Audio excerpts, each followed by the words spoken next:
Hello மக்களே, அனைவருக்கும் அழகான வணக்கம். வாழ்க்கைன்ற பயணத்தில் தொடர்ந்து போய்கிட்டே இருக்கணுங்க.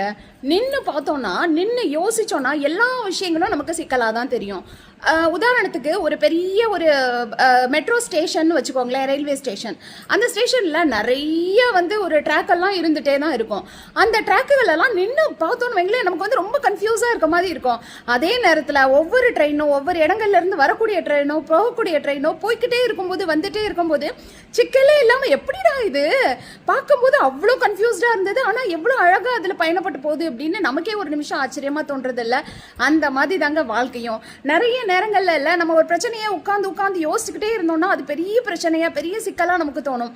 அதே நேரத்தில் அதை எப்படி சமாளிக்கிறதுன்னு யோசிச்சுட்டு அதுக்கான முடிவையோ அதுக்கான சொல்யூஷனையோ தேடி நம்ம பயணப்படுறப்பல்ல சின்ன சின்ன விஷயங்கள் கூட இல்லை நமக்கு ஒரு தீர்வாக அமைஞ்சிரும். பெரிய பெரிய பிரச்சனைகளை சின்ன சின்ன விஷயங்கள் தானே தீர்க்குது. அந்த மாதிரி தாங்க. இன்னொரு உதாரணம் நீங்கள் எடுத்துக்கணும்னு கேட்டிங்கன்னு வச்சுக்கோங்களேன். ஒரு ஆற்றுல தண்ணி போய்கிட்டே இருக்கு, ஒரு ஓடையில் தண்ணி போய்கிட்டே இருக்கு. அதே நேரத்தில் ஒரு பெரிய இடத்துல தண்ணி தேங்கி நின்றுச்சுன்னு வச்சுக்கோங்களேன். அதை நீங்கள் பராமரிச்சிங்கன்னா அது உங்களுக்கு உபயோகமாக இருக்கும். அதை பராமரிக்காமல் விட்டுட்டிங்கன்னா அது சாக்கடை தண்ணியாக மாறிடாது. அதில் நிறைய முட்டைகள் இட்டு ஒரு புழு பூச்சி அது இதுன்னு தேவையில்லாத விஷயங்கள் சேர்ந்துடாது. அந்த மாதிரி தாங்க நம்மளோட மனசும். தேவையில்லாத விஷயங்களுக்கு உங்களோட எனர்ஜி உங்களோட கவனத்தையும் கொடுக்காதீங்க.